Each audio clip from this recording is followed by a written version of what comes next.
Motional EMF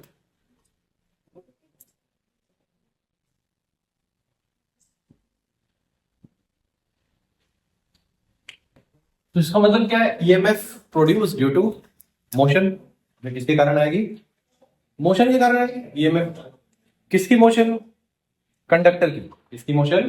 conductor की। तो कैसे लिखना होता है हमको?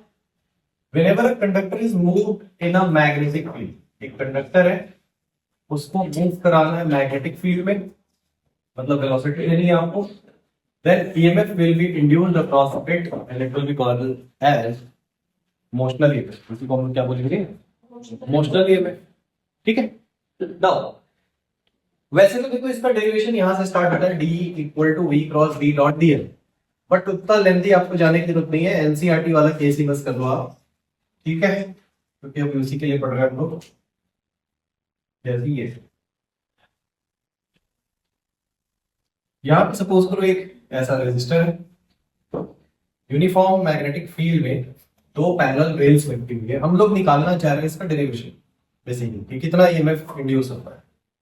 एक रॉड को आप यहां मूव करा रहे हैं इधर की तरफ, ये रेजिस्टेंस आर है, ये डिस्टेंस एक्स। तो ईएमएफ इंड्यूस का तो अभी तक हम लोगों ने एक ही फॉर्मूला पढ़ा है। इस पूरे सर्किट में जो ईएमएफ इंड्यूस होगा वो क्या होगा? Minus D phi by dt। और हम लोग लिख देते हैं फ्लक्स को क्या? Field into area. अगर इसकी लेंथ L है और ये x है, तो एट अ मोमेंट इस लूप के अंदर जितना एरिया आ रहा है वो क्या है? Length into breadth. तो b और L कॉमन निकल गया, dx बाई dt को आप क्या लिख दोगे? Minus b। क्या लिखोगे बच्चों? Because x is decreasing, x क्या हो रहा है? डिक्रीज। तो ये इसका सबसे सिंपलेस्ट फॉर्म होता है VBL। क्या होता है बोलो? VBL। अब ये तो तब का केस है जब क्या हो रहा है बताओ?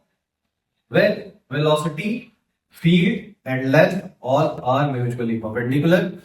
velocity है x में, field है z में, length है y में, when all three are perpendicular। तो ये आता है।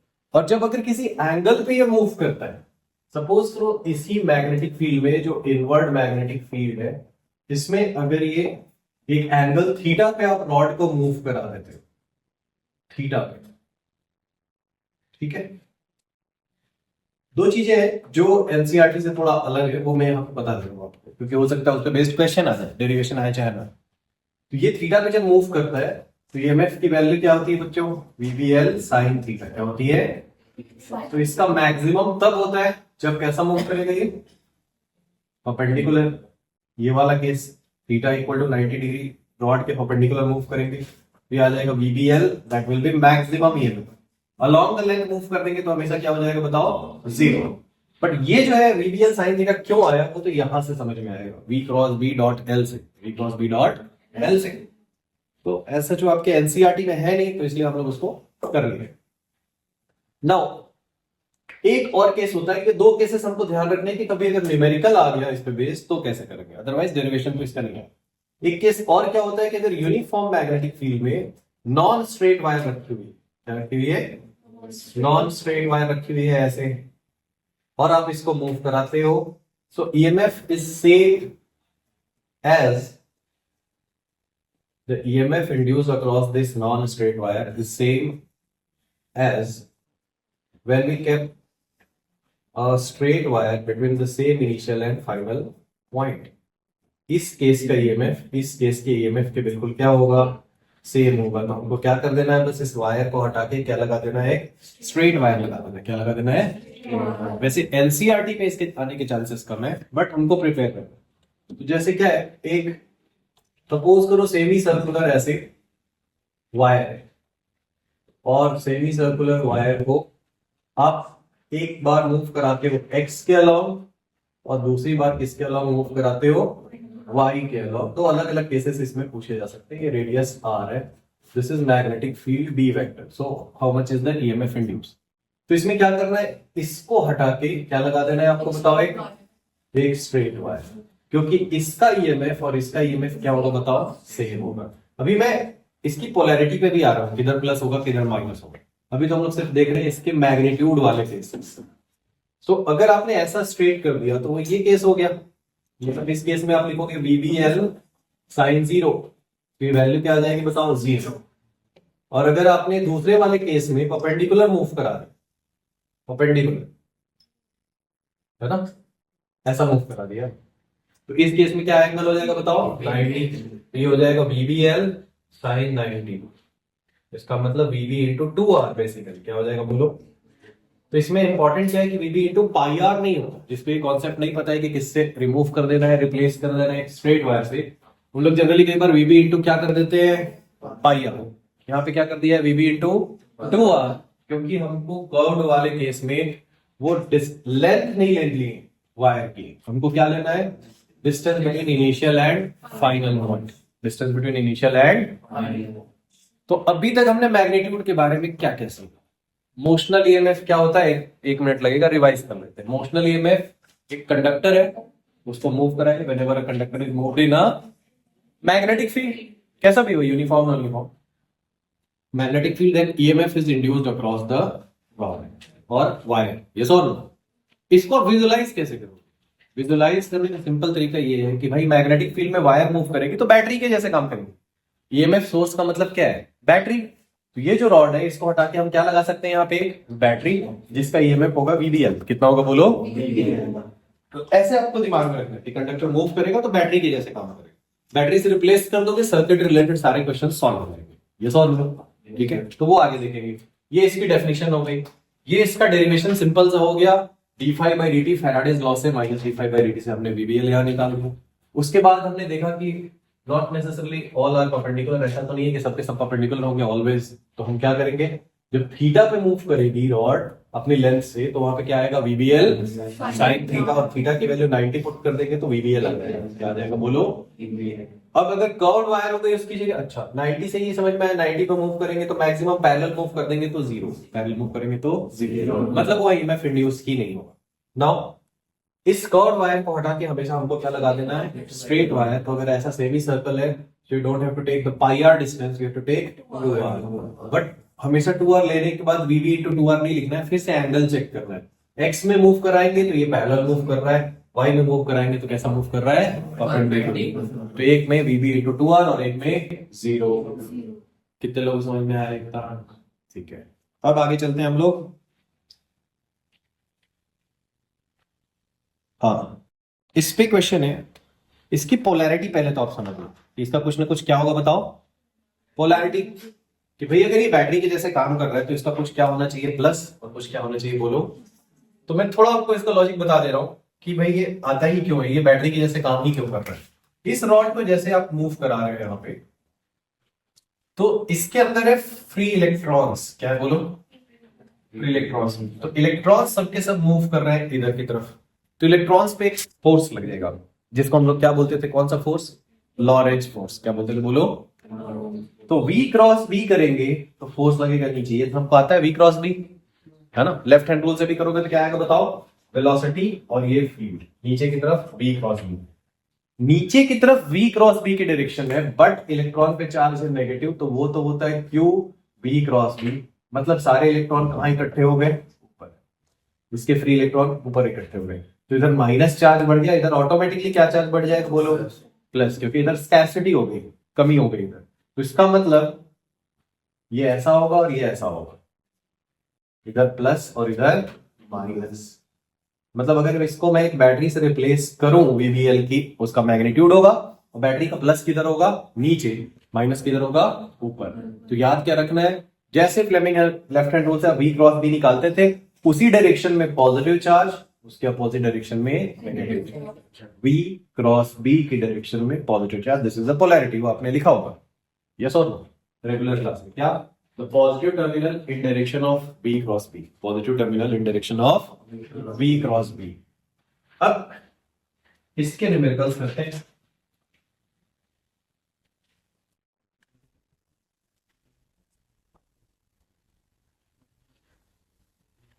न्यूमेरिकल्स, सपोज करो एक मैग्नेटिक फील्ड गिवन है, यहां पे मैग्नेटिक फील्ड की वैल्यू है 0.5 टेस्ला। वैसे देखिए टेस्ला बहुत बड़ी यूनिट होती है, बट ऐसा दिया रहता है क्वेश्चंस में, प्रैक्टिकली इतना फील्ड होता नहीं, जनरली कम मैग्नीट्यूड के फील्ड। नाउ यहां दो पैरेलल कंडक्टिंग रेल्स लिखी देगी जिसके ऊपर एक वायर स्लाइड हो सकती है, और यहां एक लगा हुआ है रेजिस्टर, ये है सपोज करो 2 ओम का। ये जो रॉड मूव कर रही है कंडक्टिंग रेल्स के ऊपर, उसकी लेंथ है 20 सेंटीमीटर और ये जा रही है 10 मीटर पर सेकेंड से। आपसे पूछा जाएगा how much is the current, how much is the current in the circuit. तो पूछ सकते हैं आपसे ईएमएफ, और क्या पूछ सकते हैं आपसे, करंट। क्या करेंगे बच्चों, सबसे पहले इस रॉड को हटा के क्या लगा देंगे, बैटरी लगा देंगे। क्या लगा देंगे बोलो, क्योंकि अभी एक रॉड बैटरी की वजह से काम कर रही है। तो यहां पे आप लगाओगे किधर, V क्रॉस B ऊपर ही आएगा या नीचे, पॉजिटिव किधर आएगा, ऊपर ऊपर।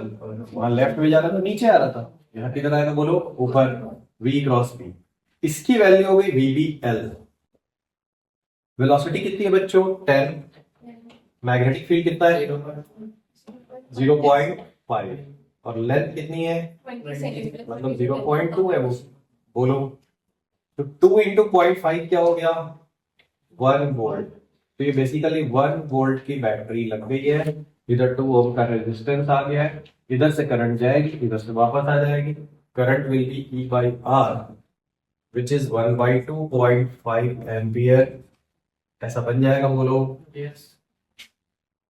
इसका नेक्स्ट क्वेश्चन कैसा होता है, इधर रेजिस्टर लगा है, इधर भी रेजिस्टर लगा है ना। एक रॉड को आप यहां पे कर रहे हो स्लाइड इसके बीच में, ठीक है। This is R1 and this is R2। क्या करना पड़ेगा इसमें, बैटरी के जैसा रिप्लेस करने के बाद क्या करेंगे, कैसे करंट निकलेगी, नेट करंट। पहले देखिए चार्ज R1 एंड R2 कैसे हैंडल होगा, पैरेलल में दोनों, वेरी गुड। किसमें बोलो, पैरेलल में। बैटरी अगर आपने हटा के वहां पे लगा दी VPL, इधर रेजिस्टेंस आएगा R1, इधर क्या आएगा बच्चों, R2। ये EMF क्या आ गया यहाँ पे, VBL। तो भाई उतना ही इसको भी मिल रहा है, उतना ही इसको मिल रहा है। आगे तो 10th के जैसा क्वेश्चन हो गया कि भाई इधर करंट क्या आएगी, I1 equal to this EMF upon R1, और इधर I2 की value this EMF upon R2, ठीक है। कोई इनको पैरेलल सॉल्व करने की जरूरत नहीं, although they are in parallel. But अगर आपको करंट निकालनी है तो आपको पैरेलल सॉल्व नहीं करना पड़ता है, क्योंकि उतना ही वोल्टेज इसको भी मिला, उतना ही वोल्टेज इसको भी मिला। तो यहां से कितनी करंट गई हुई थी, I1 प्लस I2। तो current through resistors are P upon R1, P upon R2। Current through the battery is I1 plus I2, I1 plus I2। और करंट थ्रू बैटरी में जो आप बोल रहे थे वैसे भी कर सकते हैं, इन दोनों का इक्विवेलेंट निकाला, E में डिवाइड कर दूंगा। E में क्या कर दिया बोलो। तो ये हो गए इसके क्वेश्चंस जिसमें VBL अप्लाई होता है। इसके बाद इसमें एक डेरिवेशन भी है, वो क्वेश्चन के फॉर्म में भी आ सकता है। EMF induced across rotating rod, EMF induced across rotating rod। ये कोई एक मैग्नेटिक फील्ड है यूनिफॉर्म, इसमें एक रॉड है ऐसी, इस पॉइंट पे वो, इस पॉइंट पे हिंज है, इसको आप ओमेगा के अबाउट घुमा रहे, L लेंथ की, ये सॉर्ट ऐसे तो घुमा रहे हो। How much is the EMF induced आपसे पूछा जाएगा। इसमें हम लोग डायरेक्टली VBL क्यों नहीं लगा सकते हैं, थीटा चेंज हो रहा है, नहीं। थीटा क्या है, लेंथ और वेलोसिटी के बीच का एंगल है बोलो। तो वेलोसिटी के साथ तो लेंथ का एंगल हमेशा 90 डिग्री है, because length is like radius. Length कैसी है बोलो, रेडियस। कुछ आया, थीटा चेंज नहीं हो रहा है, क्या चेंज हो रहा है, VBL लिखते हैं थोड़ा आगे साइन थीटा। तो थीटा तो 90 हो गया, देखो थोड़ा ध्यान से, यहां से यहां तक सारे पॉइंट्स की वेलोसिटी होगी तो परपेंडिकुलर कैसी होगी बोलो, परपेंडिकुलर। क्वेश्चन आप अलग से लिख लेना, बस ये सॉल्यूशन का डायग्राम है। तो धीरे धीरे जैसे जैसे हम दूर जाते हैं वेलोसिटी बढ़ती है नहीं बढ़ती है सर्कुलर मोशन में, क्यों बढ़ती है बताओ तो थोड़ा। क्योंकि इसको छोटे सर्कल में घूमना है, इसको बड़े सर्कल में घूमना है, इसकी वेलोसिटी ज्यादा है, उसकी वेलोसिटी क्या है, कम। और वो किससे रिलेट होती है वो velocity, V equal to R omega. कुछ याद आया, तो जब भी हम कोई फॉर्मूला डायरेक्ट नहीं अप्लाई कर पाते हैं बिकॉज समथिंग इज चेंजिंग, तो हम कौन सा मेथड यूज करते हैं? इंटीग्रेशन। क्या यूज करते हैं? कोई भी चीज कंटिन्यूअसली चेंज हो रही है और वो आपको कोई फॉर्मूला नहीं लगाने दे रही है तो हम क्या लगा देते हैं उसमें? इंटीग्रेशन का फर्स्ट स्टेप क्या है? First find the problem creating element. इसमें कौन प्रॉब्लम क्रिएट कर रहा है? डिस्टेंस। ओमेगा हर पार्टिकल की सेम होती है क्योंकि ओमेगा एंगल अपॉन टाइम होता है, तो सब कोई 2 पाई एंगल कंप्लीट कर रहे हैं सारे पार्टिकल सेम टाइम में, जिसको आप टाइम पीरियड बोलते हो। क्या बोलते हो? ओमेगा तो सबका 2 पाई बाई टाइम पीरियड है। ठीक है, मैं बता रहा हूं ऐसा क्यों करना है वो बता। ठीक है, बाकी तो आपको धीरे धीरे याद हो जाएगा कि ऐसा करना है। एक आध बार रिवाइज करोगे तो आर चेंज हो रहा है तो मैं आर को ही फिक्स करूंगा। First find the problem creating element, fix this variable and give a small increment in. ये 3 ही स्टेप एंड देन इंटीग्रेट। ये 4 ही स्टेप है कैसा भी इंटीग्रेशन का क्वेश्चन सॉल्व करने के। तो क्या करना होता है? First find the problem creating element. यहां से प्रॉब्लम क्रिएटिंग एलिमेंट रेडियस है तो मैं उसी को फिक्स करूंगा x डिस्टेंस पे, उसी में इंक्रीमेंट दूंगा डिस्टेंस कितनी? dx। तो इसका मतलब मैंने एक छोटा सा पार्ट लिया है रॉड का x डिस्टेंस पे। अब मैं इसी के अक्रॉस ईएमएफ निकालूंगा क्योंकि मैं पूरे के क्रॉस इसलिए नहीं निकाल पा रहा था क्योंकि सबकी वेलोसिटी सेम नहीं है। सबकी वेलोसिटी क्या है? सेम। यस और नो? ठीक है, तो हमने एक की वेलोसिटी देखी, इसके लिए तो मैं निकाल सकता हूं ना, क्योंकि अब इसकी वेलोसिटी यहां और यहां बहुत ज्यादा चेंज होने वाली नहीं, बहुत स्लाइट डिफरेंस है। तो इस वेलोसिटी की वैल्यू हो गई एक्स ओमेगा। आर ओमेगा की जगह क्या हो गया बताओ? X omega. तो इस फॉर्मूले से ईएमएफ अक्रॉस एलिमेंट क्या होगा? EMF across element.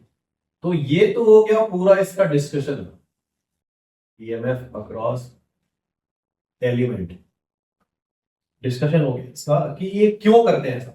एग्जाम में आपको एक्सप्लेन थोड़ी ना करना है कि ऐसा हम क्यों स्टेप कर रहे हैं, आपको सीधा लिखना है suppose we assume an element on the rod of length dx which is at a distance x from the axis। जो एक्सिस से कितनी डिस्टेंस में है? x distance. इतना ही लिखना है बस।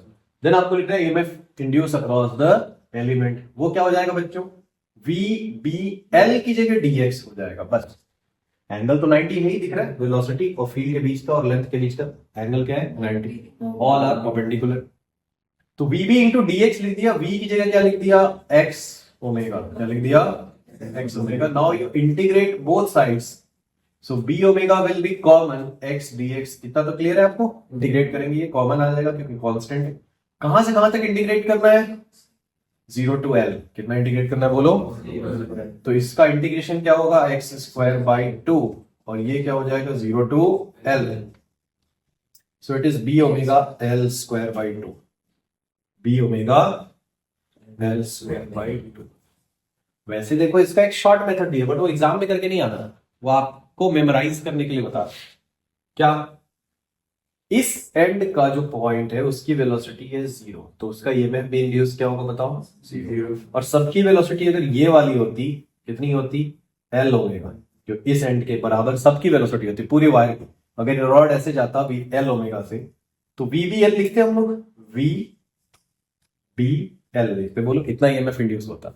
इतना ईएमएफ इंड्यूस होता अगर सबकी वेलोसिटी 0 होती। इतना ईएमएफ इंड्यूस होता जब सबकी वेलोसिटी क्या है? एल ओमेगा होती। तो इन दोनों का एवरेज है 0 plus B omega L square by 2। ये एवरेज है basically 0 plus B omega L square by 2। ये लर्न करने की बस टेक्निक बता रहा हूं मैं कि वीबीएल का हाफ है। मैक्सिमम वाला जो वेलोसिटी है उस वीबीएल का ये हाफ है।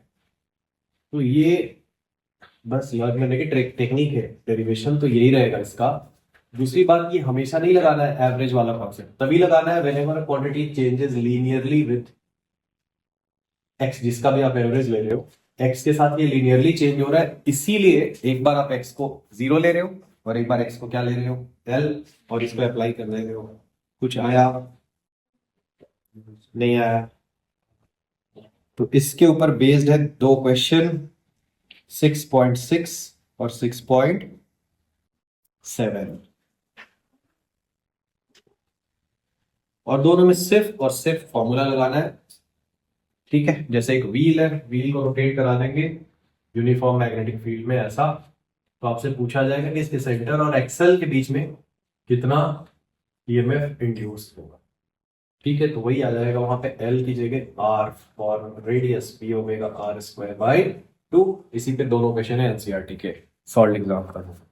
अभी यहाँ तक कोई डाउट है तो आप बताओ और इसको नोट कर लो। वैसे ही आपके पास सब नोट किया हुआ है।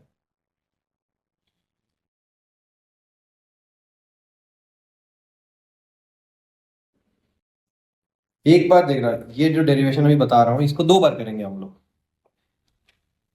एक बार इस डेरिवेशन के फॉर्म में करेंगे इसको और एक बार इसी का ग्राफ ड्रॉ करेंगे। इसमें क्या होता है, सपोज एक ऐसा रेजिस्टेंस है कंडक्टर के साथ कनेक्टेड है, ये कंडक्टिंग रेल्स है जिसके ऊपर एक रॉड मूव कर रही है कांस्टेंट वेलोसिटी। लिखा है the rod is moved with constant velocity. ठीक है, uniform magnetic event constant velocity से मूव कर रही है। तो आपसे क्या क्या पूछा जाता है, how much is EMF, current, magnetic force, external force required, power delivered by external force, and power loss. External power delivered and power lost as heat. ठीक है, तो ये सब आप फटाफट कैलकुलेट कर सकते हो।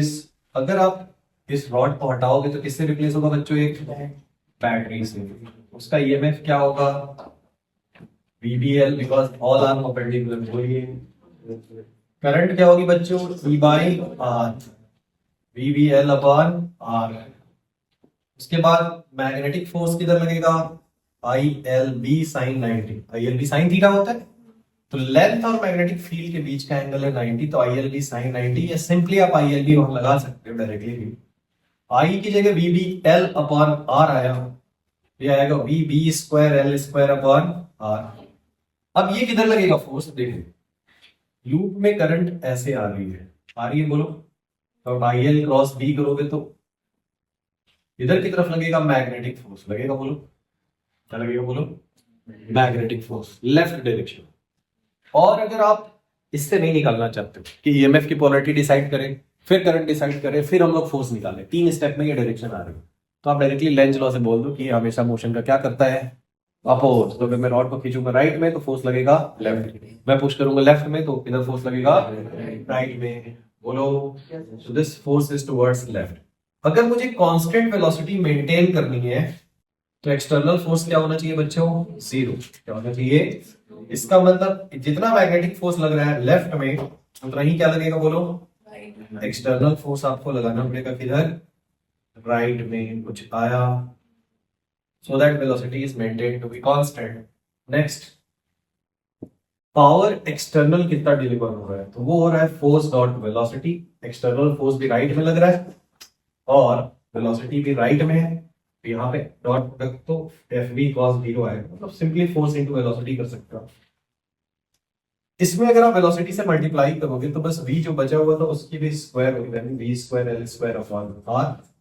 6th वाले में हम लोग निकालते हैं I स्क्वायर R लॉस होता है, I की वैल्यू आप निकाल चुके हो कितना, VBL अपॉन R का होल स्क्वायर, तो आएगा V square B square L square upon R। This is power lost as heat, it means rate of heat loss basically. क्या है ये, रेट ऑफ हीट लॉस। अब एक चीज आपसे यहाँ पे डिस्कशन में पूछा था कई बार कि भाई जितना हमने पावर डिलीवर किया था पूरा का पूरा क्या हो गया, लॉस हो गया, because there is no energy storing device. यहाँ कोई एनर्जी स्टोर करने वाली डिवाइस नहीं है, तो जितना भी आप पावर बाहर से दोगे वो पूरा क्या होते जाएगा, लॉस होते जाएगा। इतना ही है इस टॉपिक। अब आते हैं इसके ग्राफ, इसी को चेंज करके थोड़ा सा ग्राफ कैसा आता है वो मैं बता, ठीक है। इसी क्वेश्चन में क्या करते हैं,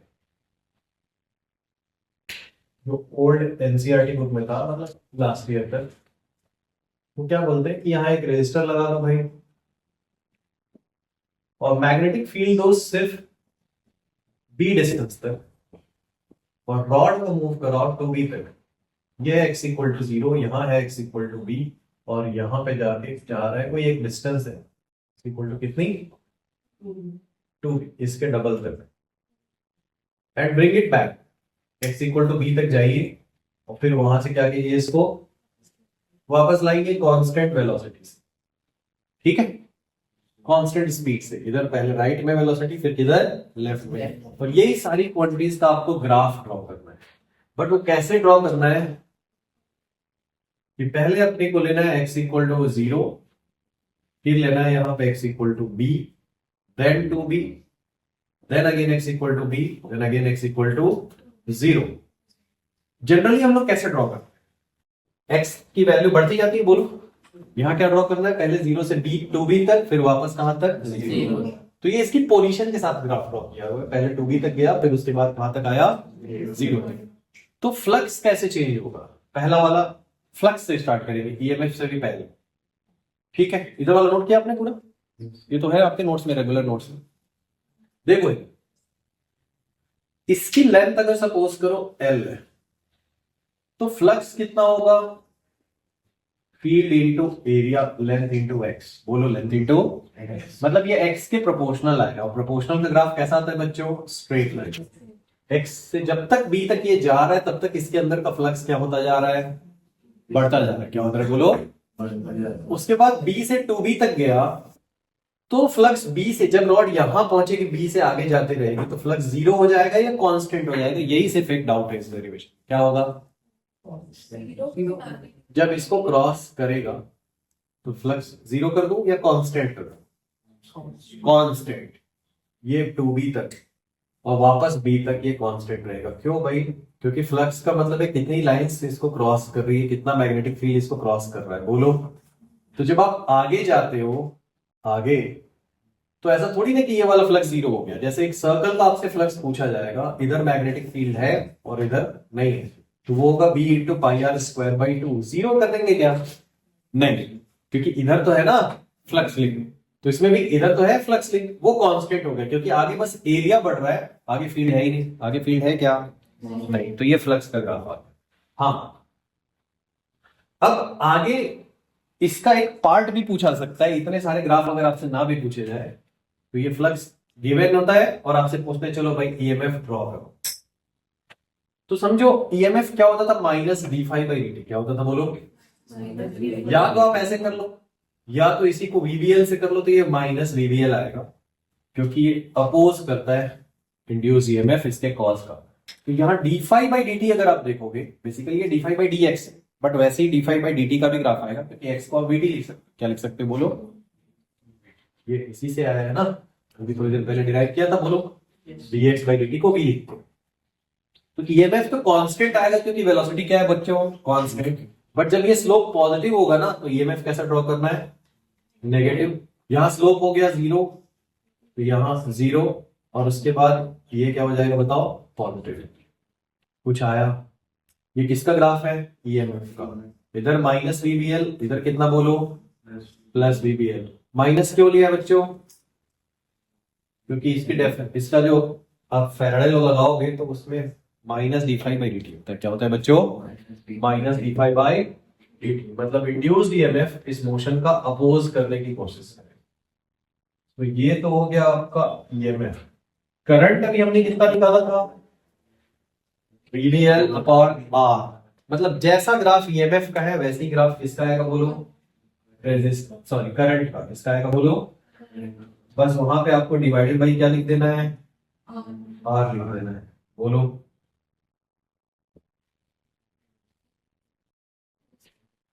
हाँ बेटा क्या बोल रहे हो, VDL by R plus VBL upon R, this is current. उसके बाद क्या है, मैग्नेटिक फोर्स।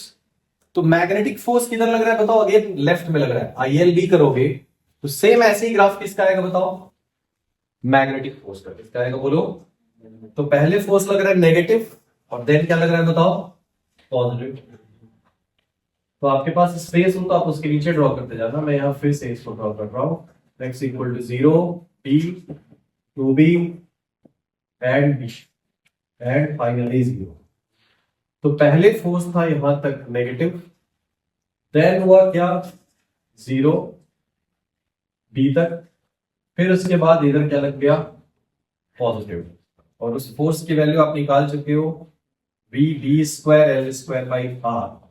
पहले लेफ्ट में लग रहा था इसलिए माइनस अब राइट में लगने लगा इसलिए प्लस, वापस आते time. Magnetic force, external force required, वो कैसे ड्रॉ होगा बताओ तो थोड़ा। इसके अपोजिट, क्योंकि जब मैग्नेटिक फोर्स पीछे लग रहा है तो मुझे एक्सटर्नल फोर्स किधर लगाने की जरूरत है, आगे की तरफ। तो इसका ठीक अपोजिट इधर की तरफ आ जाए,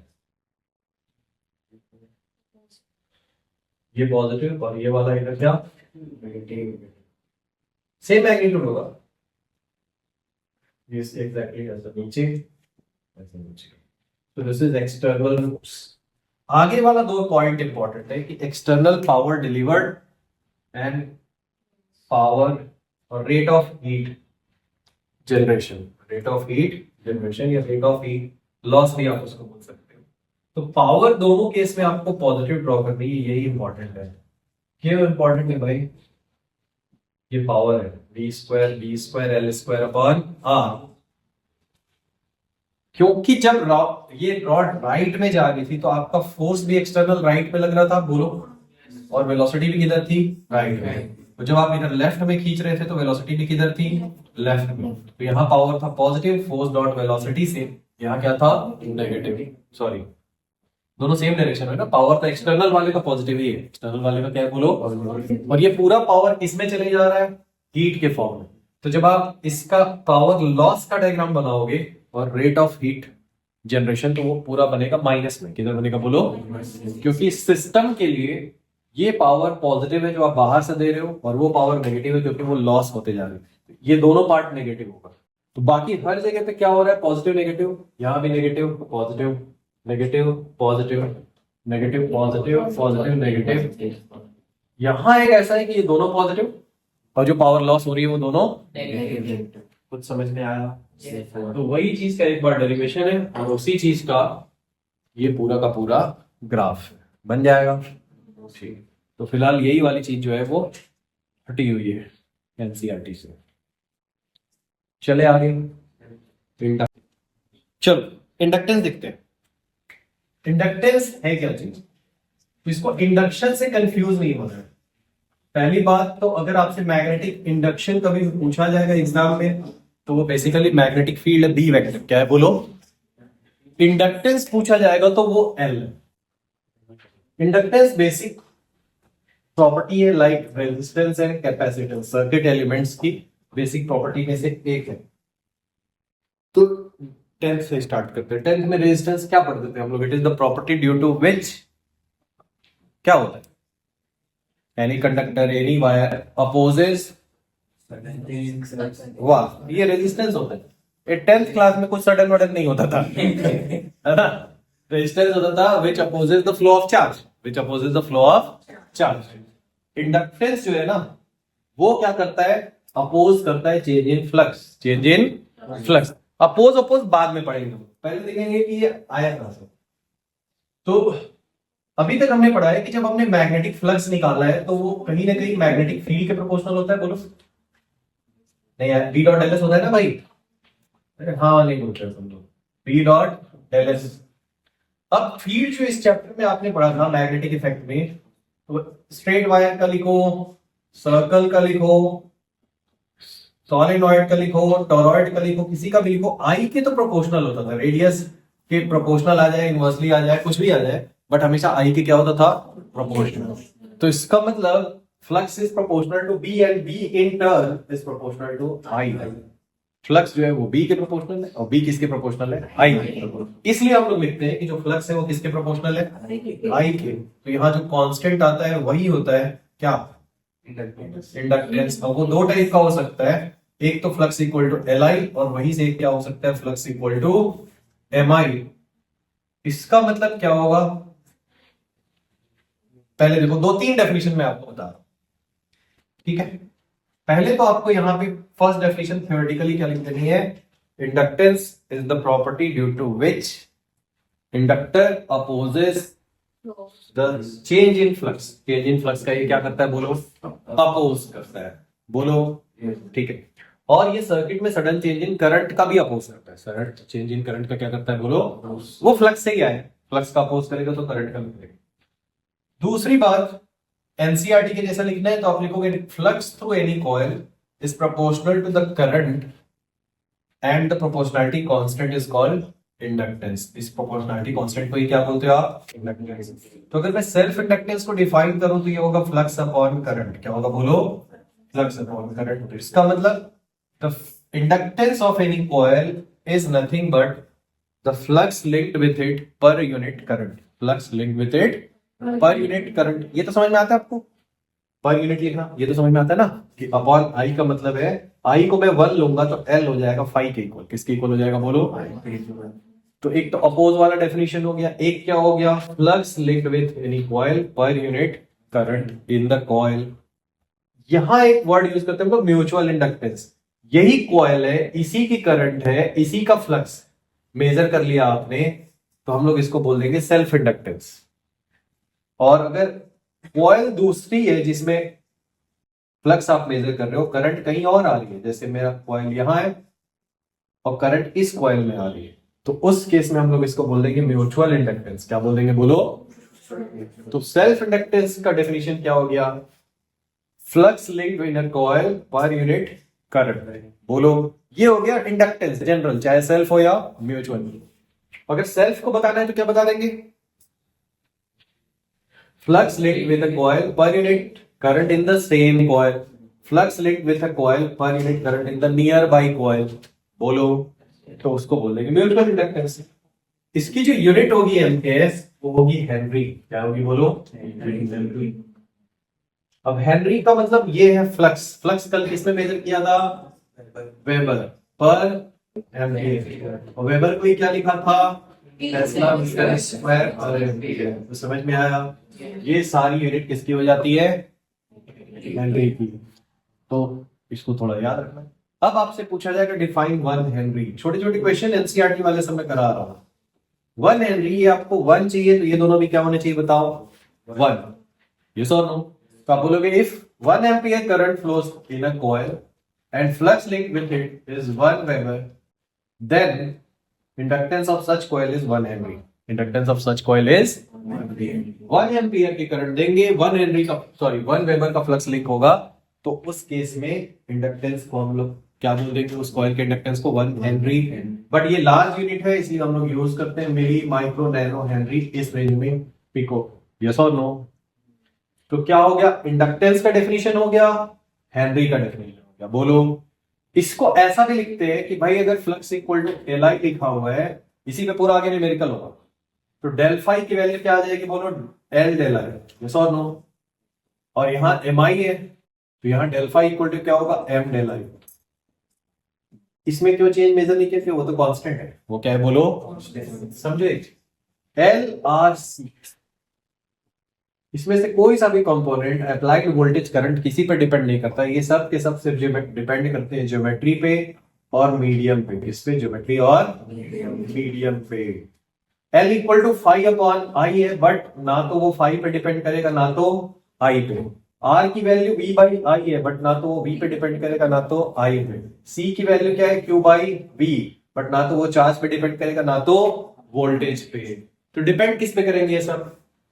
ज्योमेट्री पे और मीडियम पे। ज्योमेट्री पे और मीडियम पे। अब ये दूसरा हो गया, जो flux equal to L I था वो बन गया del phi equal to L del I, और जो flux equal to M I था वो क्या बन गया? Del phi equal to M del I. इसी पे 2 टाइप का क्वेश्चन बनेगा। बोलो, तीसरा वो क्या हो सकता है? ईएमएफ से भी आप इसको डिफाइन कर सकते हो। Flux equal to L I है सपोज करो, और ईएमएफ होता था minus D phi by D T. यहां पे अगर मैं इसको पुट कर दूं तो ईएमएफ की वैल्यू हो जाएगी minus L D I by D T. क्या हो जाएगी बच्चों? Minus L D I by D T. तो इतने अगर आप कर लोगे तो इसी पे बेस्ड आधे क्वेश्चन है आपके एनसीईआरटी के। किस पे? इंडक्टेंस के। यस और नो?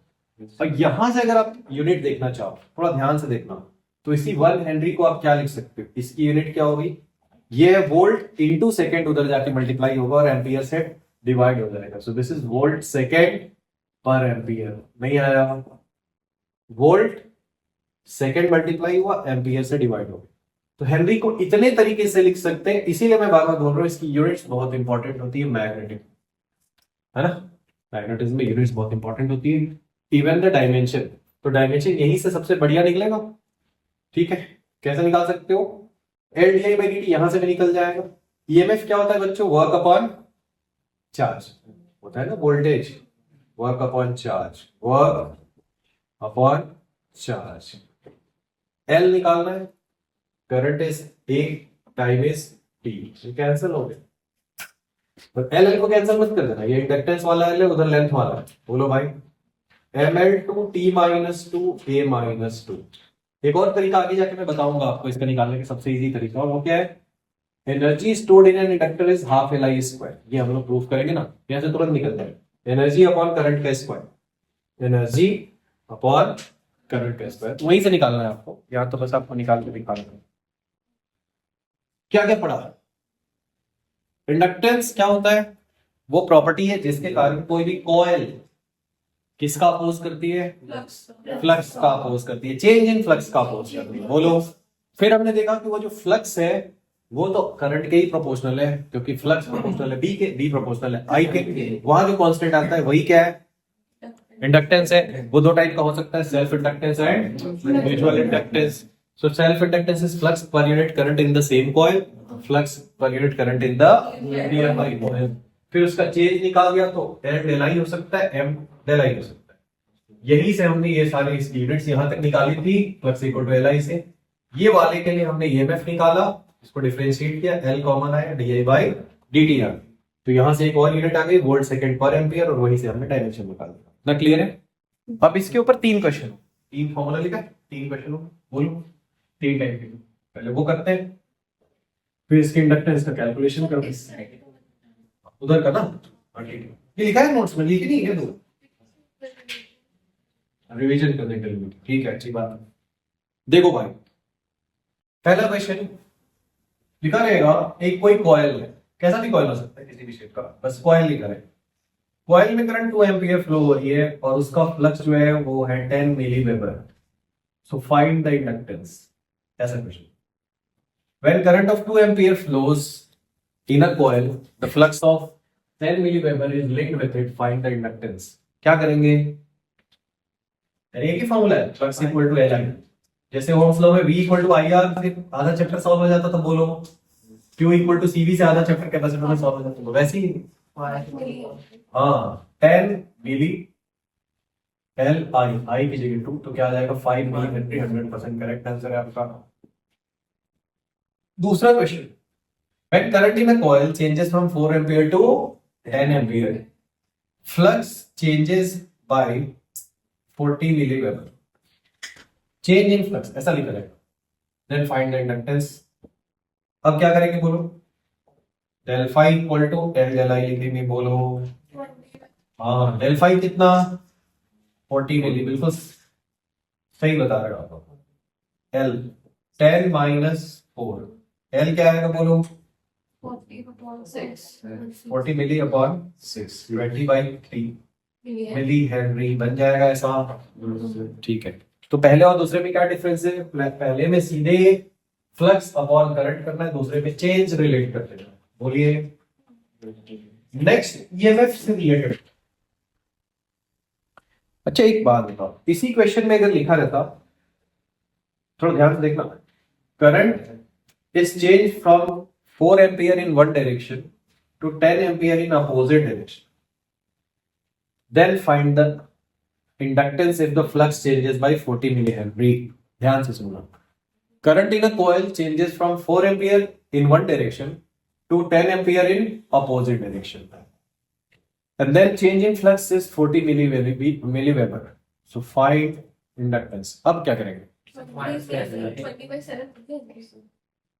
20/7, हाँ वेरी गुड। बस यहाँ पे जो आप चेंज लिखोगे तो -10 आ जाएगा, क्या आ जाएगा बोलो, कोई भी चीज +4 थी, अब -10 हो गई, तो चेंज -14 का होगा, कितने का होगा, बट यहाँ पे मॉड लेना पड़ेगा, क्योंकि एल कभी भी नेगेटिव नहीं हो सकता, एल सी आर ये सब कुछ भी नेगेटिव नहीं हो सकता है। तो आप लिखोगे del phi equal to L del I, तो ये हो जाएगा आपका 40 मिली, और ये हो जाएगा -10 फाइनल माइनस इनिशियल, क्योंकि डायरेक्शन अपोजिट हो गई है, सो 40 मिली अपॉन 40 हेनरी।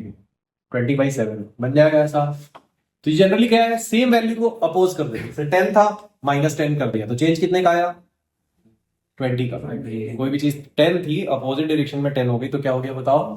20 का चेंज आया। बन जाएगा ऐसा। नेक्स्ट थर्ड टाइप का क्वेश्चन। तो ये जब क्वेश्चन आएगा इसमें सीधे ईएमएफ गिवन रहेगा। कैसा? Current in a coil changes from 10 ampere to 2 ampere in points 0.1 second and the EMF induced in the same coil is suppose 50 volt. Then find the inductance. अब पहले तो एक बात बताओ, ये जो EMF गिवन है वो एवरेज गिवन है या इंस्टेंटेनियस? एवरेज, क्योंकि इस ड्यूरेशन में चेंज हो रहा है ना 0.1 में, तो बेसिकली यार del I by del T निकालेंगे। आप क्या निकालेंगे बोलो? Del I by del T लिखेंगे। ठीक है, यहाँ पे भी आप आगे लिख सकते हो। E की वैल्यू क्या लेनी है? 50। बताते जाओ। चेंज इन करंट 10 -2 8 हाँ करेक्ट। आगे टाइम की वैल्यू, तो ऊपर गया ये 5 हो गया, नीचे आ गया 8 हेनरी, नॉट मिली हेनरी, तो कहीं मिली विली कुछ लिखा है। बोलो भाई, बन जाएगा ऐसा। तो ये बहुत 3 टाइप के सिंपल क्वेश्चन होते हैं। Flux equal to L I पे based, del phi equal to L del I पे बेस्ड, और एक EMF equal to L D I by D T पे बेस्ड। बन जाएगा ऐसा। तीनों फॉर्मूला भेज दे, तीनों एक दूसरे से रिलेटेड। तो इसकी पोलैरिटी किधर होती है और उसके कारण ड्रॉप कितना आता है, वो एक क्वेश्चन बस मैं आपको बताता हूं, क्योंकि वो एनसीईआरटी के सॉल्व में तो नहीं लिखा है। ठीक है, वो ऐसा क्वेश्चन होता है, सपोज इसकी ईएमएफ तो निकल गई है डीआई बाई डी, बट उसका पोलैरिटी किधर है। तो सपोज ये 2 वोल्ट का एक बैटरी है, यहां 2 ओम का एक रेजिस्टेंस है और करंट इसमें फ्लो कर रही है आई। यहां एक इंडक्टर है, इसकी वैल्यू है सपोज 4 हेनरी। क्वेश्चन के लिए हम अज्यूम कर रहे हैं 4। क्वेश्चन में गिवन रहेगा current at any moment is suppose 3 ampere. Current कितनी है बोलो? 3 ampere and is increasing with rate 0.5 ampere per second. इस रेट से वो बढ़ रही है। तो बी ए बी बताओ, ए और बी के बीच का वोल्टेज। एक आदमी ऐसे करा दो, ठीक है, क्योंकि कॉम्पिटेटिव में ज्यादा आता है। इसमें क्या ध्यान रखने को बोला था आपको कि भाई ये तो बैटरी है और ये क्या हो गया? रेजिस्टर। अब ये खुद एक बैटरी के जैसे ड्रॉप प्रोवाइड करेगा। क्यों भाई? क्योंकि वो ईएमएफ इंड्यूस कर रहा है। क्या इंड्यूस कर रहा है बोलो? उसको बैटरी जो ये इसका जो पोलैरिटी आ रही है ना, इंड्यूस्ड ईएमएफ जिसको हम लोग बोल रहे हैं, उसका प्लस किधर लेना है, माइनस किधर लेना है, ये एक इंपॉर्टेंट चीज है। तो किधर लेना होगा? क्या बताया था आपको? हाँ, पहले देखो करंट किधर से एंटर कर रही है, किधर से एंटर कर रही है। अगर ये इंक्रीज होगा तो इधर हमको प्लस ले लेना है। क्या ले लेना है बोलो? प्लस। एक ही चीज याद रखिए, ठीक है। If the current enters from any side and it increases, then that side there will be positive terminal. उधर क्या होगा? ताकि इसको इंक्रीज ना होने दे। ये चाहता ही है कि ये इंक्रीज ना हो। तो क्या करेंगे बच्चों? ये लगा दिया 2 वोल्ट, ये लगा दिया, इसमें आई आर तो हम लोग लगा ही देंगे। ये देख लेते हैं करंट इधर से आ रही है और बढ़ रही है, पोलैरिटी इधर आ जाएगी और उसका मैग्नीट्यूड होगा L D I by D T. बोलो एल कितना? 4। ये है D I by D T, जिस रेट से करंट चेंज हो रही है। मतलब क्या आ गया बच्चों? 2 वोल्ट। क्या आ गया बोलो? तो यहां भी 2 वोल्ट ही आ गया। अब वीएवी की वैल्यू हम लोग कैसे सॉल्व करते थे याद करो। 2 ही रूल होते थे, ठीक है। पूरा करंट वाला भी चीज यहाँ पे थोड़ा समझ में आ जाएगा आपको, रिवाइज हो जाएगा। बैटरी में पहले प्लस मिला, प्लस लिख दो, माइनस मिला, माइनस लिखा। रेजिस्टर के अक्रॉस जा रहे हो तो करंट की डायरेक्शन को पॉजिटिव ले लो और अपोजिट डायरेक्शन को क्या ले लो? नेगेटिव। बोलो, तो आएगा 2 और आई आर और एक और 2। आई की वैल्यू क्या है? 3, तो 3 इंटू 2 ये आ गया आपका 10 वोल्ट। क्या आ गया बच्चों? 10 वोल्ट। फिर से समझो, अगर इसी क्वेश्चन में ये लिखा रहता तो करंट इज डिक्रीजिंग, बस इंक्रीजिंग की जगह डिक्रीजिंग लिखा रहता, तो क्या चेंज हो जाता बच्चों? पोलैरिटी रिवर्स होती। किसकी? ये वाली बैटरी की होती? उसकी नहीं होती, सिर्फ ये वाली। वो तो बैटरी है ना, जैसे कनेक्ट है, कनेक्टेड है, तो करंट इंक्रीज डिक्रीज से क्या मतलब है? ये वाले की पोलैरिटी रिवर्स हो जाती, बस यहाँ पे माइनस लिख देते हैं। क्या लिख देते बोलो? माइनस। इतना क्लियर है? तो ये हो गया इंडक्टर, उसका फ्लक्स कितना होता है, उसका ईएमएफ कितना होता है। अब हम लोग आएंगे उसमें एनर्जी कितनी स्टोर होती है और एनर्जी डेंसिटी कितनी होती है। बोलो, ठीक है। एनर्जी डेंसिटी के लिए थोड़ा सा हमको इंडक्टेंस का फॉर्मूला चाहिए होगा, पहले मैं उसको कंप्लीट कर दे रहा हूं। ये एक इंडक्टर है, इसमें करंट फ्लो कर रही है एक मोमेंट पे आई। अपने को बताना है how much is energy stored in it. Energy stored in an inductor, आप चाहो तो हेडिंग लिख सकते, एनर्जी कितनी स्टोर हो रही। तो देखो, पहले तो हमको ये चीज पता है कि भाई इसके अक्रॉस जो वोल्टेज है उसका मैग्नीट्यूड है L D I by D T, क्या है बोलो, और ये अपोज भी कर रहा है। तो इस करंट को इधर देने के लिए ये जो करंट आ रही है ना उसका ये अपोज करता जा रहा है। क्या करता जा रहा है बोलो, चेंज इन करंट का अपोज करता जा रहा है। तो इस करंट को प्रोवाइड करने के लिए हमको इस इंडक्टर के ऊपर कुछ वर्क परफॉर्म करना पड़ेगा। क्या परफॉर्म करना पड़ेगा, वर्क, ठीक है। अब वर्क इससे डायरेक्टली तो निकलेगा नहीं, इससे इजीली निकल सकती है पावर। क्या निकल सकती है बोलो, पावर होता है V I, V is voltage across it, उसका मैग्नीट्यूड आपको पता है L D I by D T, और उसमें आई यहाँ क्या कर दिया आपने, multiply. So this is the power delivered to the inductor. So work done on inductor क्या होगा बताओ, integration P D T. Integration P की जगह क्या आएगा, L I D I by D T, और ये डी टी क्या हो जाएगा बताओ, कैंसर है। सो आपने वर्क किया in increasing the current from 0 to I. ये करंट बता रहा है इंस्टेंटेनियस वाला, ये बता रहा है फाइनली अभी कितनी करंट है। आप चाहो तो इसको आई नॉट भी लिख सकते हो, ये लो आई नॉट, तो थोड़ा आप समझ में आ जाएगा। ये इंस्टेंटेनियस वाला है, ये फाइनल वाला, तो इसका इंटीग्रेशन हो जाएगा half L I not square होगा ना बच्चे, आई स्क्वायर बाई 2 हो जाएगा। क्या हो जाएगा, इतनी एनर्जी अभी इसके अंदर स्टोर्ड है, किसके अंदर, इंडक्टर के अंदर। तो आई नॉट उस मोमेंट की करंट थी, इसलिए वो तो मैंने अलग करने के लिए लिख दिया इंस्टेंटेनियस और ये वाली वैल्यू को।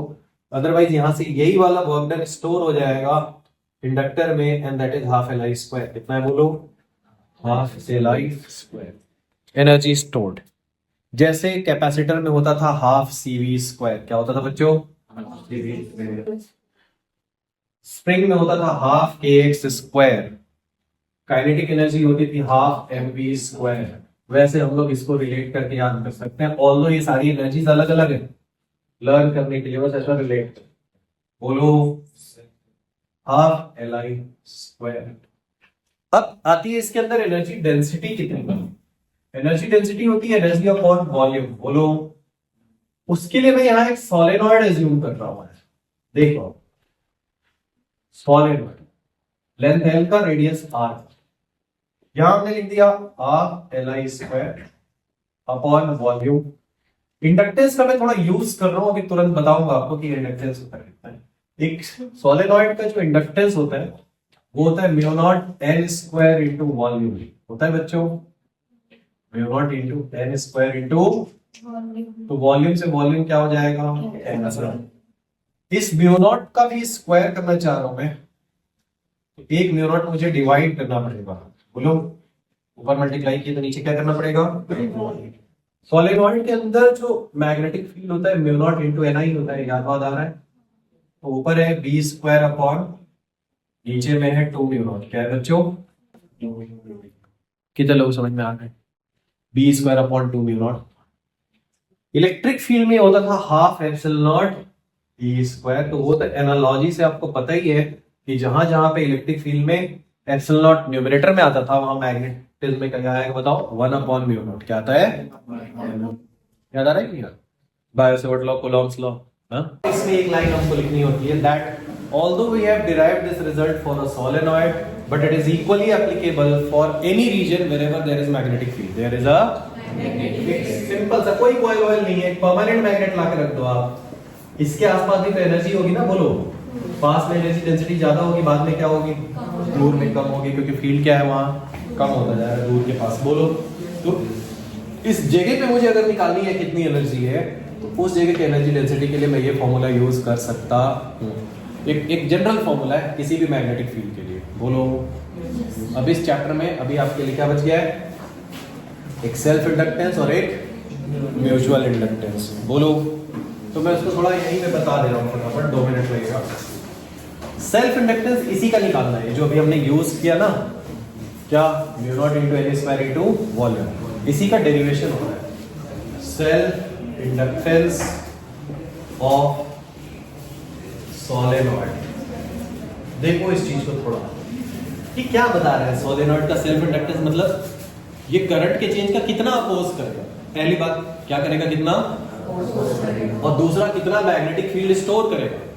यही बात है ना इंडक्टेंस की, कि कितना अपोज करेगा खुद के थ्रू चेंज इन करंट का, और किसी का नहीं खुद के थ्रू, क्योंकि इसका नाम है सेल्फ इंडक्टेंस। सेल्फ खुद के थ्रू फ्लक्स में चेंज का कितना अपोज करेगा, कितनी एनर्जी क्या करेगा, स्टोर करेगा।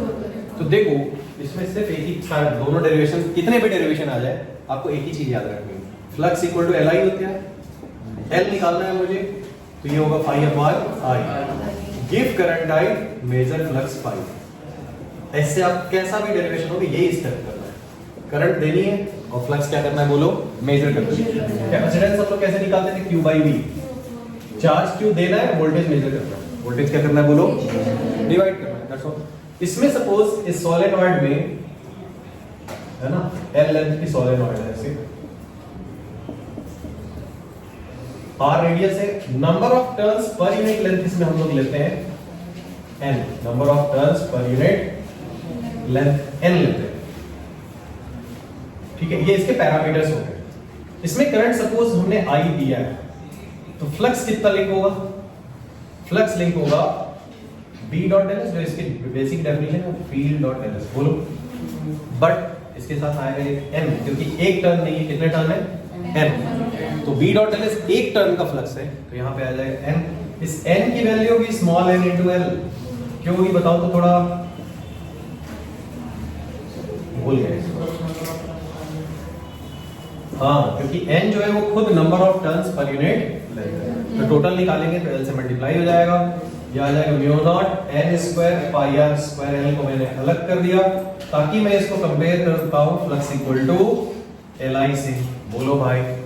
सो L का डेफिनेशन क्या आ गया, mu not n square into pi r square l। उसी पाई r स्क्वायर l को हम क्या बोलते हैं, वॉल्यूम। क्या बोलते हैं बच्चों, सो हमने पहले भी कहा था क्या कि L is phi upon I, but ना तो वो phi पे डिपेंड करता है ना तो इस पे डिपेंड करता है I पे। हमने I दिया और phi मेजर किया, दोनों कैंसिल हो गए, ना तो phi बचा ना तो I बचा, बोलो।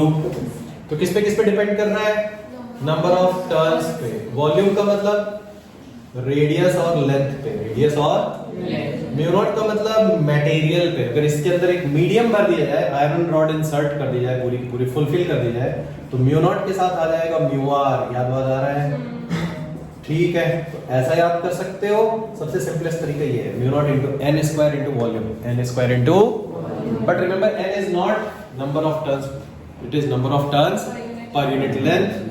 चाहे आप उसकी एनर्जी लिखो, सॉरी इंडक्टेंस लिखो, या इसका फील्ड लिखो, म्यू नॉट इनटू ni। दोनों में n का मतलब क्या है, number of turns per unit. याद रहेगा इतना, ठीक है। अब जब आप इसका क्या करोगे, दो कॉइल आ जाएगी और आप निकालोगे म्यूचुअल इंडक्टेंस। क्या निकालोगे बोलो, यही काम पूरा करना पड़ेगा, बस रेडियस और लेंथ लिखते समय आपको ध्यान देना पड़ेगा। तो इसको मैं यहाँ एक बार करा ही देता हूं। अभी क्या किया हमने, सेल्फ इंडक्टेंस निकालने के लिए जो करंट ली उसी में फ्लक्स मेजर किया, बोलो। Mutual inductance of coaxial solenoids, दो सोलेनॉइड से कोएक्सियल है, मतलब दोनों का एक्सिस क्या है बोलो, सेम है। तो एक सपोज करो ऐसा अंदर की तरफ है और एक है बाहर, ठीक है,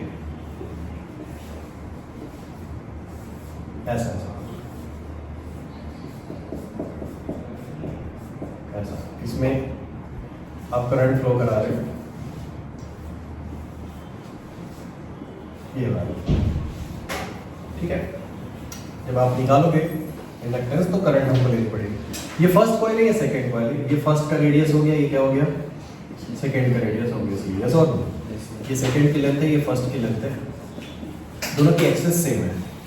अब फ्लक्स इक्वल टू LI की जगह यूज होगा flux equal to what, MI, बोलो। तो अगर मैं करंट फर्स्ट में दूंगा तो फ्लक्स किस में मेजर करूंगा बच्चों, सेकंड में। और करंट सेकंड में दूंगा तो फ्लक्स किस में मेजर करूंगा? फर्स्ट में। क्लियर है क्या? पहला काम करते हैं, करंट दे देते हैं फर्स्ट में, ये वाले में करंट दे दो भाई I1, यहाँ करंट दे दी I1 फर्स्ट वाले में। फ्लक्स किससे मेजर करना है? सेकंड से। क्या लगा देंगे? NB.ls। क्या लगा देंगे बच्चों? अब थोड़ा ध्यान से देखना, इतनी दूर में मुझे फ्लक्स निकालना है, सिर्फ इतनी दूर में, तो मैं N2 में L2 का तो मल्टीप्लाई करूंगा ही, क्योंकि इतनी दूर में तो निकालना है मुझे। बोलो नहीं यार। करंट कितनी दूर में? L1 में। फ्लक्स कितनी दूर में निकालना है? तो जब इतनी दूर में निकालना है तो आगे का तो लेंगे नहीं, लेंगे क्या? तो N2 into L2 लिख लिया। फील्ड आएगी म्यू नॉट इंटू NI, और NI में N1 I1, mu naught into NI होता है ना फील्ड। बोलो तो किसमें करंट फ्लो कर रही है? फर्स्ट में, इसलिए यहाँ पे N1 लिया और यहाँ क्या ले लिया? बोलो I1, क्योंकि ये तो उसका फील्ड है। एरिया लेंगे हम लोग किसका? ये सबसे इंपॉर्टेंट चीज है यहाँ पे, पाई R1 स्क्वायर सिर्फ लेंगे, यही सबसे इंपॉर्टेंट है। क्यों भाई? फ्लक्स तो सेकंड से निकाल रहे थे, तो पाई R1 क्यों लेंगे? क्योंकि देखो इसका साइड से देखते हैं, इतनी दूर में तो फील्ड है, तो चाहे आप इससे निकालो बाहर वाले से, पूरा एरिया लेंगे क्या? नहीं भाई, करंट इतनी दूर में दिया ना आपने। अभी पहले केस में यहाँ कोई करंट नहीं, वो दूसरे वाले केस में हम लेंगे। पहले में करंट दिया, हम निकालना चाह रहे हैं कि सेकंड में कितना फ्लक्स लिंक हो रहा है, तो सेकंड तो इतनी दूर में है बाहर, बट फील्ड तो इतनी दूर में है ना, तो इतनी दूर में है तो क्या लेना पड़ेगा बच्चों? पाई R स्क्वायर। फ्लक्स पूरे से निकालना है, बट बाहर फील्ड ही नहीं है। बाहर फील्ड अभी थोड़ी देर पहले बता रहा था ना, इतनी दूर में फील्ड है तो आधा एरिया लेते हैं। बोलो वैसे ही यहाँ पे क्या आ गया? Mu naught N1 N2 pi R1 square L2 into I1 आया बच्चों। तो फ्लक्स इक्वल टू क्या आया? Mutual inductance into I1। इसको हम लोग बोलते हैं mutual inductance of 2 with respect to 1, 2 with respect to 1। तो mutual inductance of 2 with respect to 1 क्या आ गया? Mu naught N1 N2 pi R1 square L2 pi R1 square. इसको लर्न करने की ट्रिक क्या है? यहाँ जो N स्क्वायर था उसकी जगह एक N1 आ गया और एक क्या आ गया? बोलो N1 और एक N2 आ गया। बोलो। और दूसरा ये कैसे याद होगा? R1 कौन सा लेना है, L कौन सा लेना है? तो रेगुलर क्लास में क्या बताया आपको? लिखा होगा कॉपी में, देखो दोनों छोटा वाला लेना है। दोनों कौन सा लेना है? इस वाले, इन दोनों में देखो छोटी रेडियस कौन सी है? R1। छोटा लेंथ कौन सा है? L2। रेडियस भी छोटी वाली, लेंथ भी छोटी वाली। बोलो। सुनो, अभी हमने आधा काम किया है। फर्स्ट में करंट दिया और फ्लक्स किसका निकाला? सेकंड का। इसका उल्टा काम करेंगे क्या हम लोग? सेकंड में करंट देंगे और फ्लक्स किससे निकालेंगे? बोलो फर्स्ट से। यस और नो? तो इसको थोड़ा सा यहाँ पे बता दे रहा हूं मैं, फटाफट समझना थोड़ा इसको जल्दी से। अब हम लोग को निकालना है mutual inductance of 1 with respect to 2। ये ऐसा है, now we will give current in second coil. इसमें दोगे आप करंट सेकंड कॉइल यहाँ, और हम लोग निकालने में इंटरेस्टेड है कि फ्लक्स फर्स्ट वाले में कितना लिंक हो रहा है। तो फिर से लिखेंगे flux link with the first coil NB.ls। First का निकाल रहे हैं यहाँ पे, ये फर्स्ट, इसके थ्रू अपने को फ्लक्स निकालना है। तो यहाँ पे N क्या आएगा बताओ? N1 इंटू L2 ही आएगा। तो कई लोग लगता है N2 L2 किया था तो यहाँ N1 L1 कर दो, नहीं करना है। क्यों? क्योंकि आपका इतनी दूर तक फील्ड है। ये सो नो, फील्ड तो इतनी दूर तक है, बाहर फील्ड है क्या? आपको फ्लक्स यहाँ तक निकालने में आप इंटरेस्टेड हो, बट आपका फील्ड ही इतनी दूर में है, तो बाहर इधर वाला पार्ट लेंगे क्या? नहीं। तो आप हमेशा याद रखना, कंफ्यूजन से दूर होने के लिए रेडियस भी कॉमन वाली लो, लेंथ भी कॉमन, तो छोटी वाली वैल्यू। तो यहाँ पे L2 लिख दिया। आप चाहो तो एक्सप्लेनेशन में लिख सकते हो, the field is only with in the length L2। Field जो है वो सिर्फ कितनी लेंथ में है? L2। फील्ड कितना है बताओ? फर्स्ट का mu naught into NI, N1 I1। बोलो। और एरिया कितना है? बाय R1 या R2? R1 ही स्क्वायर लेना है। बोलो। अब आपके पास फील्ड समझो इतनी दूर में है, R2 में, अगर आप साइड से देखोगे R2 में, but you are interested in finding only this much flux. इतना फील्ड तो है, बहुत अच्छी बात है, बट हम इंटरेस्टेड ही नहीं है उसको निकालने में। हम इंटरेस्टेड है कितना निकालने में, सिर्फ अंदर वाला। तो रेडियस भी कौन सी वाली लेंगे बोलो, तो ये वैल्यू बिल्कुल उसी से मैच कर जाएगी। और फ्लक्स इक्वल टू, अगर आप कंपेयर कर दोगे M12 I1 से, then M12 will again be the same value, यही वैल्यू आएगी। मतलब नंबर ऑफ टर्न्स किसी का भी ज्यादा हो, किसी का भी कम हो, रेडियस किसी के भी ज्यादा हो, किसी के भी कम हो, लेंथ किसी का भी ज्यादा हो, किसी का भी कम हो, ठीक है। जितना फर्स्ट सेकंड को अपोज करेगा उतना ही सेकंड फर्स्ट को अपोज करेगा। Mutual inductance of first with respect to 2 is equal to mutual inductance of 2 with respect to first. ये आपका यहाँ से पूरा चैप्टर हो गया कंप्लीट। एसी जनरेटर बचा है, थ्योरी का पार्ट है, पढ़ के देखना, ना आए तो बताना, उसको अलग से पढ़ा देंगे, ठीक है। और ये शाम को आज पूरा अपलोड हो जाएगा। अगर तुमको कोई पार्ट फास्ट लगा है, बार बार उसको घुमा फिरा के आगे पीछे करके देखते रहना। ये सो यस